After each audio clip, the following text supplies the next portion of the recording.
Good morning. Thank you for joining the Tax and Finance Show on Spotify Green Room. Today we are joined by Kenner French, CIO of VastHoldingsGroup.com and an executive at VastSolutionsGroup.com. Today we would like to talk about what is an IRA. And thank you for joining us, Kenner. Woo! Thanks for having me. Yeah, let's talk about an IRA. This is a popular thing right now because people are looking for tax mitigation strategies and also really mainly to, save for retirement. So I'm glad we're here talking about this. And I said we just get going because I think it'll be a big, big thing here in the future, just as it's becoming right now. And okay, let's talk about, what is an IRA? A lot of people are really wondering what it is, and I get it, right? An IRA allows people to save for retirement. That you could be a small-time investor or a big-time investor. It really depends on the circumstances. But really, the government, the nice thing is the government, generally speaking, let's say in a traditional IRA or individual retirement arrangement, it gives you money. The government gives you money to put money away for your own well-being in the future or to retire on. So it's really nice in that regard. So let's say, you could put away, I don't know, depending on the circumstances, let's just say in general, $6,000. You can put away $6,000 and you save whatever the number is. Let's just say, your 33% tax bracket, to be very simple. Well, you save about $2,000.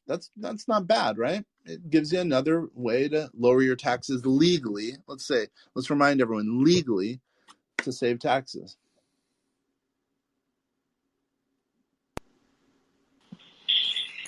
Thank you, Kenner. So can you lead us on into what are the requirements of having?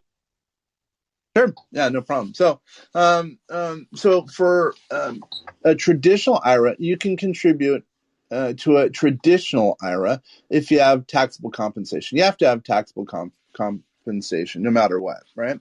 Now, at the same time, you can contribute to what's called a Roth IRA. Just as I mentioned before about the taxation of a traditional IRA, again, individual retirement arrangement, you get money when you do the deferral. In my example, $6,000, let's say it's 33% of it, your tax rate, you save, $2,000. I'm using those general terms, by the way.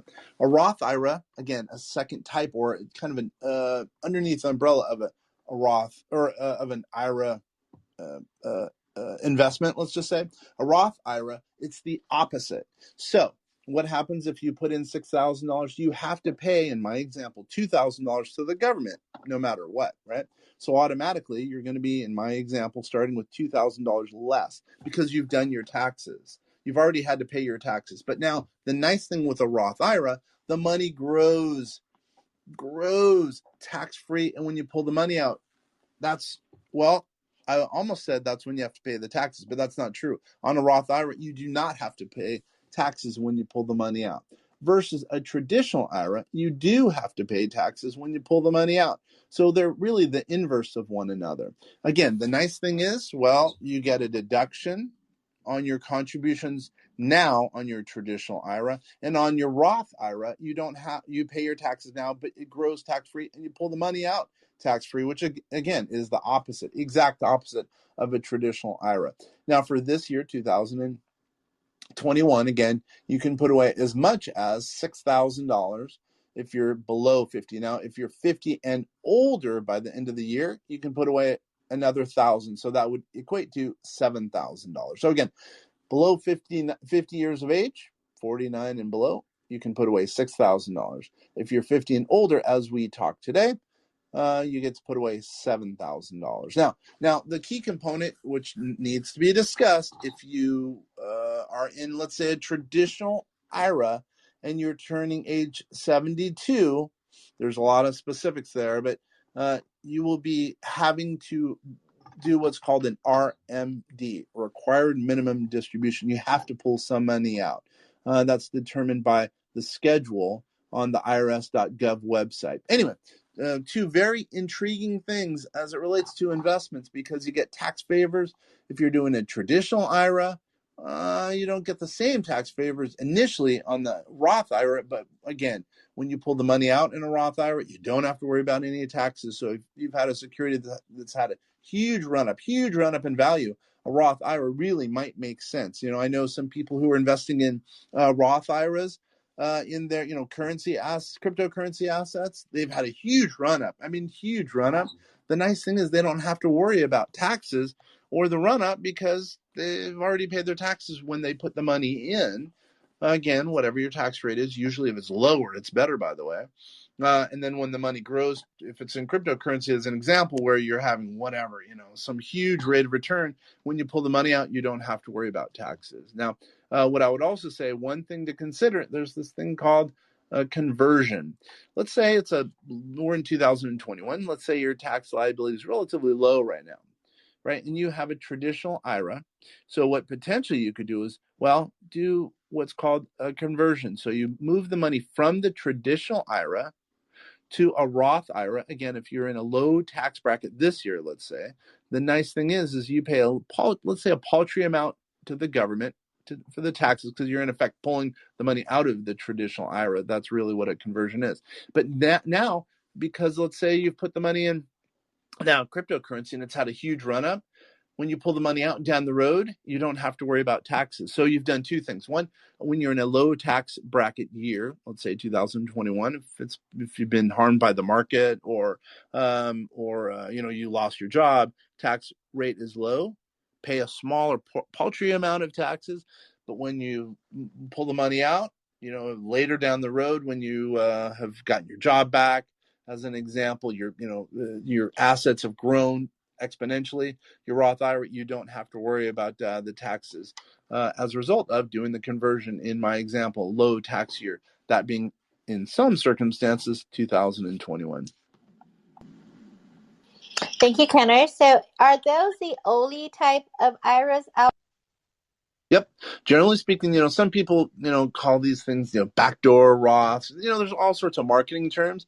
But as the IRS dictates, and you can even check their website, irs.gov, there's really two types of IRAs. Again, traditional IRA and a Roth IRA. Now, what I would say is you got to be looking out. You really, really should talk to your tax provider, maybe your financial advisor, to make sense of all this, because really on a quarterly basis things could change. It really sometimes makes sense to keep your traditional, not to do the conversion. Sometimes it makes sense to do the conversion. Sometimes it makes sense to put money into a traditional. Sometimes it makes sense to put money into a Roth IRA. It really determines, what I would say is the situation dictates every specific action. And what I would say is really meet with your tax advisor, meet with your if need be, even your attorney, meet with your financial advisor to see what makes sense. Now, that leads to a bigger point. On a quarterly basis, you should be meeting with all these professional advisors. Sure, sometimes they'll charge you money, but in the end, if you end up saving money as a result of these maneuvers, it could be well worth it for you to meet with your advisor, spend the money, do the right, hopefully I will say, maneuver right strategy for you to save money in taxes to get prepared for retirement. I think I want to end up with the final question here for your IRAs. Would you recommend, or what are your thoughts of having an IRA versus a savings? Well, a savings account, if you really think of it, that's a great question. If you really think of it, it's really for short-term strategy. Really, if someone needs money in a kind of a just-in-case fund, if there's an emergency, that's what I would say is construe it as a savings account. What I would say is most savings accounts should be relatively conservatively invested. Number one. Number two, really what you need to think about is using that as a rainy day fund. So I would say is traditionally, IRAs, Roth IRAs, those are investments. Those are kind of for the long term, depending on one's age. Again, going back to my point of it's really important to talk to your tax advisor, really important to talk to your attorney, depending on the circumstances, and really important to talk to your financial advisor to see what you should be doing with your savings account, your Roth IRAs, your traditional IRAs, your 401ks, and other investments as it relates to your future, because no one else is going to take into account your future but you, with the consultation of having a smart advisor on your side. Thank you, Kenner, and thank you again for joining us today on the Tax and Finance Show. Again, we are here sponsored by VastSolutionsGroup.com. They're the pioneer in tax and retirement strategies for entrepreneurs using artificial intelligence. Again, thank you for joining us today. We hope we see you all again. Have a great day.